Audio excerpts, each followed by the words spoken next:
Gamer Leaf, the podcast in which one man strives to level up his geekhood and helping you do the same, one battle at a time. Now, let's get geeky with Gamer Leaf.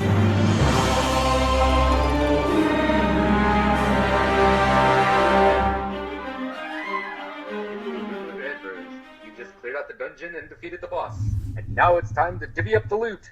But you can't decide who gets what treasure, and now your friends are your enemies with a pile of treasure on the line. Now, what was once a simple dungeon crawl has become a Dungeon Brawl. Did that sound familiar to you guys? It didn't to me neither, but this is the story of Dungeon Brawl, a customizable free-for-all RPG board game that's currently on Kickstarter. And tonight we're lucky enough to have on the creator of this, the creator mastermind behind this great game, Ramon. Is that correct? Is that how you say your name, and is that how you fall in line, Ramon? Yes, it is.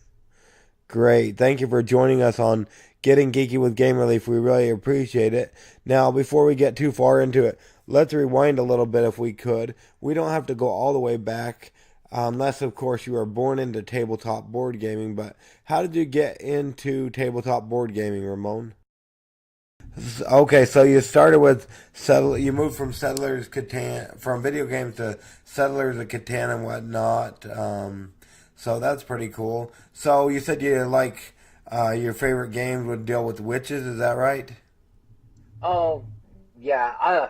You give me a chance to think really quick, and probably Eclipse.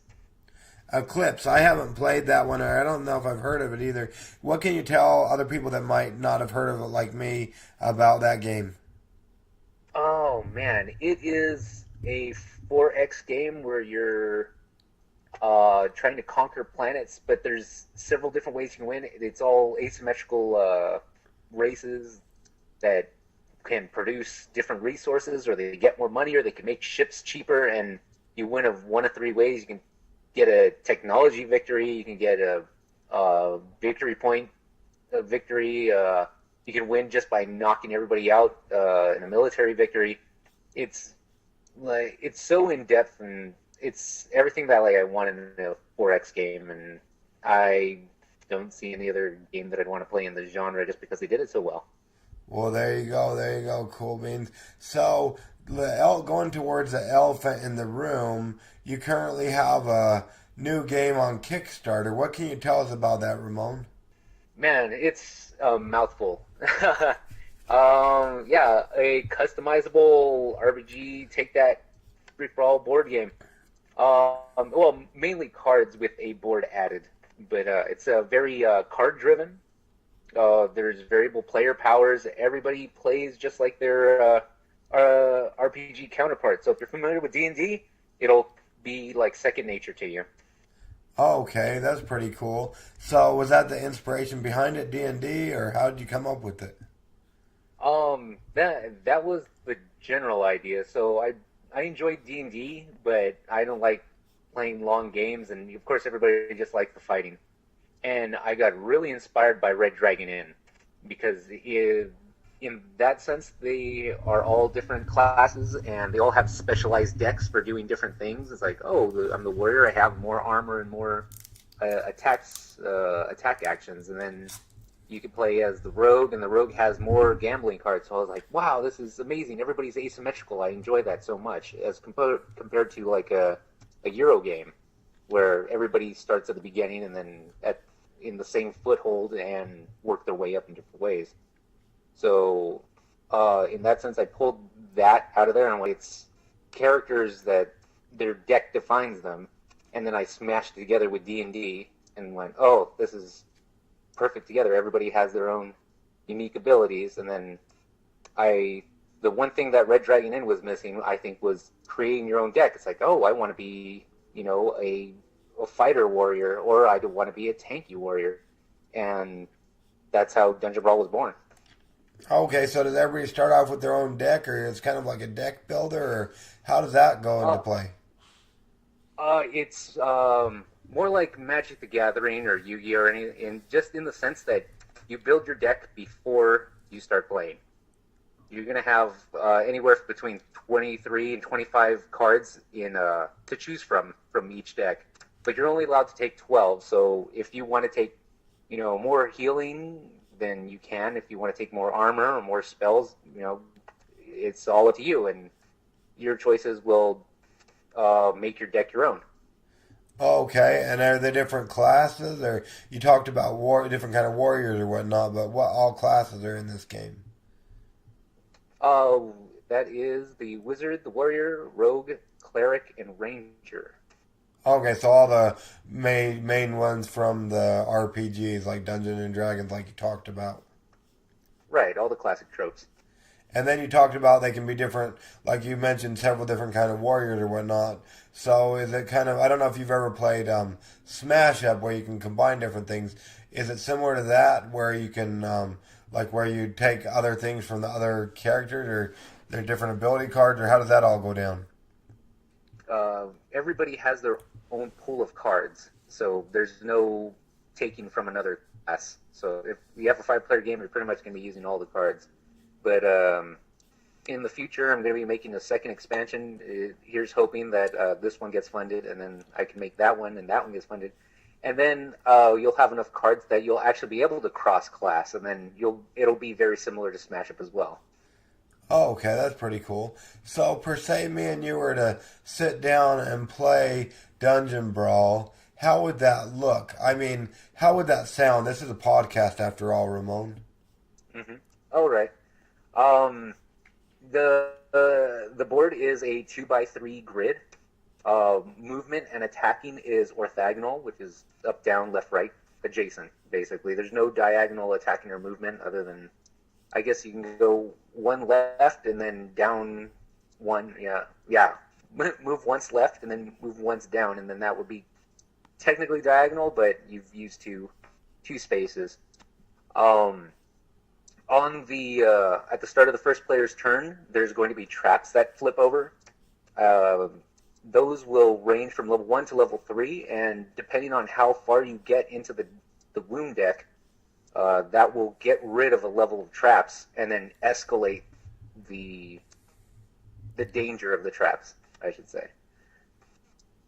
Okay. Now, the trap set up, you said it depends on your level or whatnot? Level 1 or 3 or something? Everything, all the traps will be shuffled, and then you stack them according to their level on top of each other. So 3 would be on the bottom, 2 would be on the middle, and 1 would start on the top. So you just take from the top of the deck. It'll be level 1 traps. It could be the lights go out, and there could be just like a simple crossbow hits you, and you take 1 damage. And then say like we're getting through the game, because wounds, drawing from the wound deck is what you're ultimately trying to do. There'll be markers that will announce level 1 traps are now disabled. Now move on to level 2 traps, and then that will be poisonous gas fills the room and it starts lowering your hand, or a pit pops up and you take damage trying to get away. And then to level 3 where there's like a dungeon quake, and now you have to roll a saving throw. So everybody gets all the traps are based on a die roll, so you can't really tell where everything's going to go. So since it's a 2x3 grid, it's 1 through 6. You re-roll anything that comes up the same, and then the effect takes place. It's a lot like the mutators from Bang High Noon, if you've ever played that. No, I haven't. But it sounds like a pretty intriguing game and whatnot. That sounds pretty cool. So, as a dungeon brawl, what makes that different than a dungeon crawl? Because you've already completed the dungeon crawl, and now since that's the whole premise of the game now, is you've finished your dungeon crawl, you've fought the boss, and you're divvying the treasure but can't decide who gets what. So now your friends are your enemies, and it's become a dungeon brawl. Oh, okay, that's interesting, because usually, I want to say, at least the dungeon crawls I've done, they're all co-op, and so this turns those into a dungeon brawl, so you're trying to get the loot from your friends or whatnot, maybe? Right. For thematically, what it is whoever's the first player gets first pick of the characters, and in a reverse order from last player to first, they get the first pick of the treasure, or my character that I get last pick, and basically everybody grabs their hand in there and grabs something that they want, and that's where the conflict comes in. Oh, in choosing characters. Right. So, choosing the artifacts afterwards. Oh, okay. Okay, so that's pretty cool. So trying to see what artifacts you're going to get, and then the conflict. Well, that's pretty cool. And then is it player elimination, or first person to so many victory points, or how do you determine a winner in Dungeon Brawl? Okay, so there is a wound deck, and it's the size of it depends on the amount of players. And the wound deck will have a bunch of wounds and treasure in it. And say, like, I'm dealing 5 damage to you, and you are able to block 3 of it. We're going to take 2 cards. Any damage that isn't prevented turns into a wound. And since you've taken 2 wounds, you take 2 wound cards off the top of the deck. If a wound is drawn, you get it because you were attacked. If treasure is flipped over, then the attacker gets the treasure. Wounds are worth -1, and treasure is worth +1. And once the wound deck runs out, that's the end of the game. Anybody that hasn't got a turn still gets a turn. And afterwards, you take apart your deck, and the person with the highest score or least negative score wins. Okay, so it's like a built-in timer. Is a deck of cards the wound cards, or what? What was the timer again? Yeah, the wound deck. Okay, that's pretty cool. That's pretty cool. So yeah, that's awesome. And so you just go through there and see who has the most points or the least negative, like you said. Right. That's pretty cool. And so I imagine it's gone through a bit of play testing and whatnot. During play testing, was there ever anything that you had to scrap because it just wouldn't work, Ramon? Yeah, actually, it used to be a 1x5 board. It was going straight down, so you were fighting in a corridor.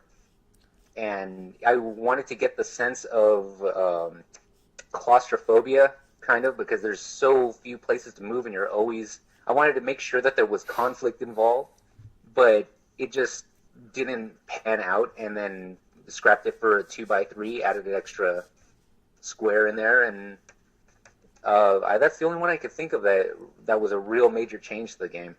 Everything else actually has been suggested by playtesters. The addition of traps was a suggestion. The treasures that we actually fight over, that was a suggestion as well. Well, that's pretty cool. So, at what point, Ramon, did you come to the conclusion that the game was ready to go, or at least ready to go enough to get on Kickstarter? When I stopped getting negative feedback, I always ask all my playtesters. It's like I said, "Do you enjoy it?" Yes, and I said, "Good. Now tell me what you didn't like about it." And near the end, everybody was scratching their head, like, "You know what? This is great. It's ready to go. I can't think of anything bad." And then I was like, "All right, I got to play test again and see." And then pretty soon, I didn't get any negative. I shouldn't say negative things, but just constructive criticism of stuff that, oh, this should be changed or this should be changed. And after that, I just went straight to Kickstarter and went, okay, it's ready to go. Okay, so I guess they weren't able to scratch their head hard enough to come up with something, and you didn't want to risk them bleeding out, so you just decided to put it on Kickstarter? Yeah, pretty much. It's ready to go. I think it's all balanced and ready to go, and nobody has any complaints, so... Well, there you go. Yeah. So what is the thing you're most proud of, Ramon, when it comes to Dungeon Brawl? I think it's I don't want to make it sound like too grandiose or anything, but basically I've made my dream come to life. Basically, I wanted a game that did a certain thing, and I made it happen. Like I said, I wanted a deck-based D&D game, and it operates. I couldn't imagine anything better than that. And like I said, it's my dream, and I'm most proud of it.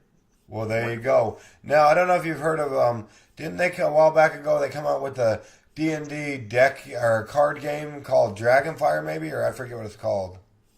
Oh yeah, it's yeah, they made several. They made a Ravenloft and a Dragonspire and another one with Driss Dwarden. I forget which it was. Yeah, they made I think a trilogy of games like that. Yeah. That one is still co-op though, and uh, there isn't very much in the way of like cards and abilities. It is cards and abilities, but you have to flip them over, you have to refresh them, and it still doesn't feel like what I wanted it to be. I mean, it's a good start, but and also at the same time, I wanted the players to fight each other, and that was the big draw for me. Okay, so yeah, you're more like me. I'm more after the competitive. Well, I guess at least my wife is more into the competitive. She always likes to take me down if she can. So we don't play too many co-op games or whatnot. Are you similar? You prefer a competitive game? Oh yeah, definitely. But it really sucks with my gaming group. We end up playing cooperative just because it's there and we need a lot of players. But yeah, we really enjoy competitive. So your gaming group, they prefer to play Dungeon Brawl as a co-op or not? Oh no, Dungeon Brawl is completely completely free for all. There's no teaming up in there, but I do enjoy. It's a thing that it's an unwritten rule, but you should be ganging up on each other because since you guys are all pretty much even in power, more or less, you need to ask for help from somebody. Like the warrior he can prevent 4 damage. Well, cleric, why don't you buff me so that I can backstab him and get rid of his armor, and then we can wail on him. And it's like, all right, cool. Now we've done a ton of damage to him. Now let's focus on somebody else, and now the alliance is broken. Oh, good. Yeah, my son would like that. Barbarian Leaf, he prefers. Well, we like competitive games in our family, but then he's always asking me if he can be on my team and whatnot because I don't know, just trying to get more, be able to win better or something. I don't know why, but that's what he is always doing. So yeah, that's pretty cool. So you got to kind of try to. We played. We were playing what? Arcadia Quest. One of them, I forget what it was, but it's like a dungeon crawl or whatnot. And my son, he kind of lost or whatnot. He lost interest or whatnot. So me and my daughter were trying to beat the game or whatnot without him, and we kind of had to do that or whatnot. But then he came in and just wanted to take over or whatnot. But we were kind of doing the same thing like you talked about, trying to use each other to get rid of the monster or to get rid of him so we could just be done with the game or whatnot, kind of. Yeah, that's kind of the problem when you have like a long running game. Luckily, my game is like a one shot, so once you completed it, somebody wins, hooray, and that's it. And then you can start again. You can either pick another character or you can alter your deck. Oh, I didn't like the way that these cards work together. Maybe I can change up my deck. Okay, so even though it's a one and done, it still offers some replayability then? Right. You can get a different class. You could end up with a different artifact, or you can just build your character a different way than you did before. Well, there you go. That sounds pretty cool. Now, per se, somebody's fallen asleep, Ramon. It wouldn't be because of you or your game. It'd probably be because of me, and they get tired of my voice. I don't remember exactly, but when we're recording this, which is the end of March, this morning we just released our, we're close to 50 episodes from the first of the year, and so they get a little tired of hearing me drone on and on. But now they're suddenly jolted awake, so they don't hit the oncoming traffic. So you have their full attention now, Ramon. Why should they take a chance on Dungeon Brawl, especially with all the other great games that are out there on Kickstarter? I think you should give it a try just because it's done something that I believe no other board game is doing or has done. I don't want to toot my own horn here, but you're able to customize a character with just a few cards, so it doesn't take too long, and it's basically angry D&D adventurers. So if you're into D&D, you're going to enjoy this because it's a one-shot, really quick. You can customize your stuff. You get to fight each other, which usually nobody ever gets to do. But I like to think that usually long-running campaigns, the adventurers just get tired of each other, and that's how it eventually devolves is, I want that, so give it to me. No, over my dead body. Yeah, it has so many different mechanics that are integrated into each other, like the magic deck construction, a slight deck building element with the wounds and the treasures, the mutators from Bang High Noon, and the combat and actions from D&D. It's an amalgamation of really cool things that all come together beautifully. Well, that's pretty good. Cool beans. So that's awesome. So if somebody wants to take a chance on Dungeon Brawl, what's that going to put them back, Ramon? It's going to put them back only 40 bones. Oh, there you go. There you go. Yeah, it's $40, and then I have an add-on for a nice neoprene playmat for an extra 10. Oh, wow, I got to go check that out. Let's see here. So, and that's on your Kickstarter page. So if we scroll down, because, yeah, my wife's big into those neoprene mats. Okay, there I see it. So it's got, like, is that the neoprene mat where it tells you where to put the cards, and it's got kind of the little, like the dungeon or whatnot? Yeah, with the spiraling staircase? Yep, that's it. Oh, maybe I missed it. I'm somewhere else. It should be right down below add-on. The only add-on. Only add-on. Let's see. What about add-ons? Okay. Well, I'm not seeing the spiral staircase, though. Maybe I'm blind. Oh, let me see. I see, like, it looks like a wall or whatnot, and then it's got the wound deck, the removed wounds, trap deck, and played traps. And then there's, like, an entryway that says Dungeon Brawl. Yeah, there you go. The entryway, yeah, it's a spiraling staircase. It's probably printed a little bit too dark. Okay, maybe my lighting, or I don't know, maybe something's off. But yeah, my wife's big into those, the neoprene mats. They're really cool. So yeah, that's awesome.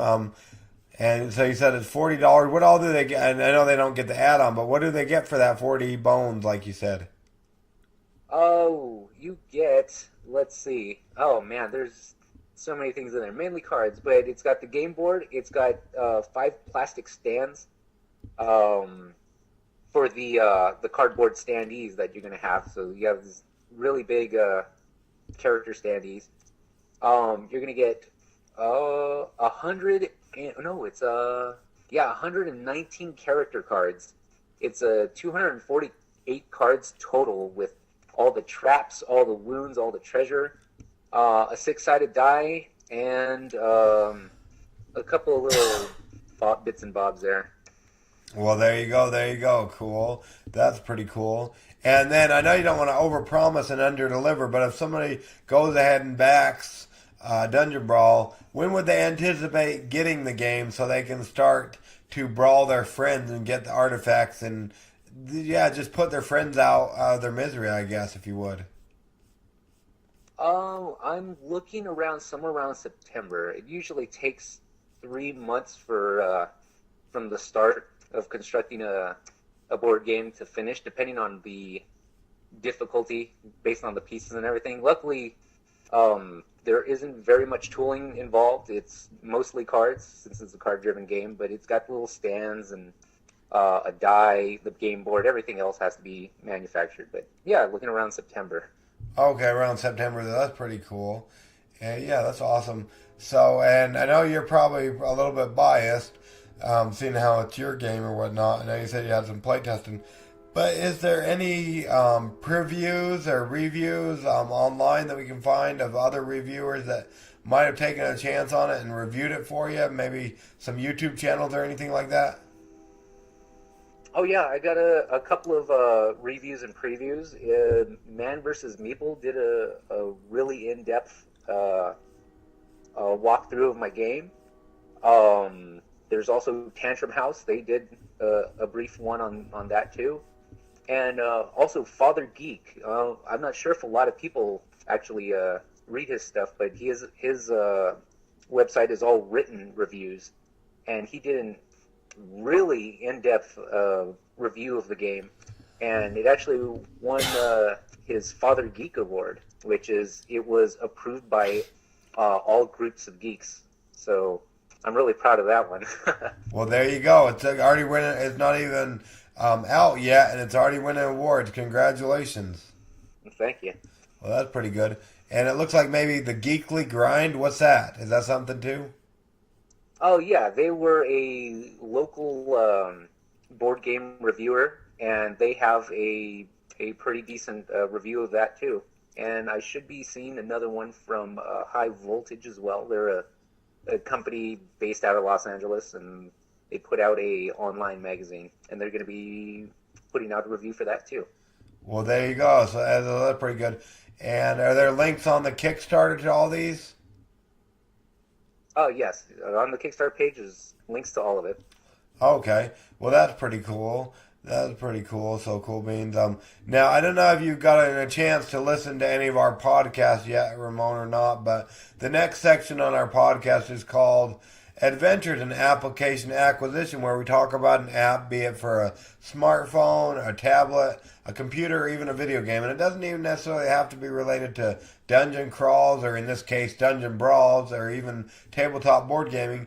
It can be anything. A while back ago, we had somebody who had an app that they like to travel with their dogs, and so it's an app that tells them where, like, pet-friendly places, restaurants, or campgrounds or whatnot. Is there any kind of application or app that you use a lot of that we can talk about for a moment, Ramon? Pretty much just Facebook Messenger and Hearthstone. Those are my two big apps on my phone. I use them the most frequently. Which one do you prefer the best?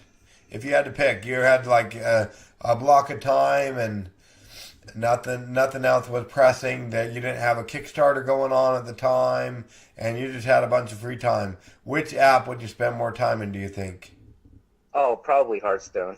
Okay. All the way. What can you tell us about Hearthstone, the app?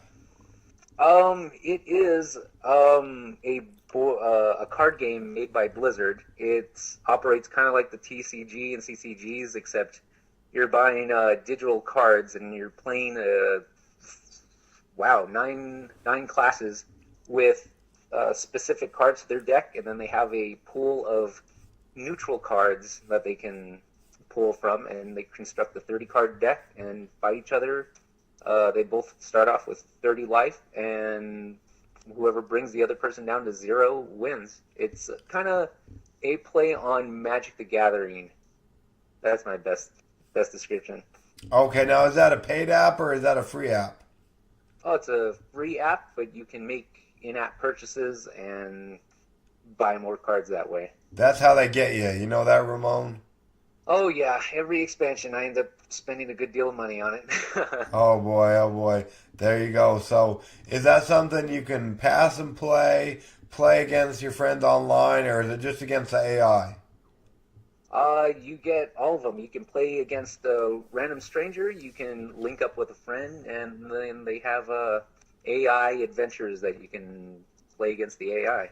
Well, there you go. So if you own the rights to Hearthstone, the application or app, what would be one thing you would do to make it better or fix it, Ramon? Oh man, I'd make it more like my game, honestly. I don't know. You probably haven't played Guild Wars. It sounds familiar, but I don't think I've played it. Yeah, it was you can fight monsters and everything, but mainly it was like PvP. They would go to arenas, and you would get you have like a large assortment of skills and spells and whatnot, but you're only allowed to take a certain amount into the battle. So I got a lot of draw from Dungeon Brawl that way too. It's like Guild Wars with cards is basically what Dungeon Brawl is, or Hearthstone, but take away the minions and the mana and just have your skills. And that's why I kind of enjoyed Hearthstone a lot, was because you took a particular class, and your class had class-only abilities that only you got. And I thought it was going to be more. I thought it was going to be just straight up against each other, and I was like, oh, this is going to be the game. I don't have to make Dungeon Brawl now. I can have this. And then it turns out there's minions, and it plays kind of like Magic. So that was kind of a little inspiration too. Was like, oh, the rogue has a backstab card and has this, and that, and I was like, so a lot of these things were so close but so far when creating it, and that's why I enjoy Hearthstone, because it was really close to what I envisioned. Okay. Well, so not to offend the people of Blizzard, but it sounds like Ramon already did what he would do to fix it in creating a Dungeon Brawl. So I guess he already fixed it, but he made it into a board game. So if the creators of Hearthstone are ever listening, go ahead and check out Dungeon Brawl, and that's what you can do to make your app better. But do not steal or take anything from Ramon. Come up with your own thing, please. Well, there you go. So we don't want to keep you all night, Ramon, but minus coming to your hometown to stalk you personally, how would people go about finding out about you or what you have going on, or more stuff to go along with Dungeon Brawl? All the information you need is probably on the Kickstarter page. If not, you can reach me by Facebook in one of our two group sites. It's either facebook.com/tableflipboardgames or facebook.com/Dungeon Brawl. And it's open to the public. You can just leave a message or write on the wall, and I'll be more than happy to answer it. Well, there you go. Awesome. And are you on any other, in case they're still tired of my voice and whatnot, are you on any other podcast, or can I go ahead and say, you heard it here first on Getting Geeky with Game Relief? You heard it here first on Geeky Game Relief. Well, there you go. I always like to say that for some reason. Yeah, it has a nice little ring to it. For sure, for sure. Okay, well, yeah, like I said, we don't want to keep you all night, but we really appreciate you coming on Getting Geeky with Game Relief, Ramon, and we'll leave everything in the show notes so they can go ahead and contact you, most definitely so they can go ahead and check out Dungeon Brawl there on the Kickstarter. So they might not want to punch something in their phone, or they might not have a lot of time, so they can just click the link and it'll take them right there, okay? Yeah, definitely. But thank you for coming on the show. We appreciate it. Oh, yeah, I appreciate it too. Thank you very much. No problem.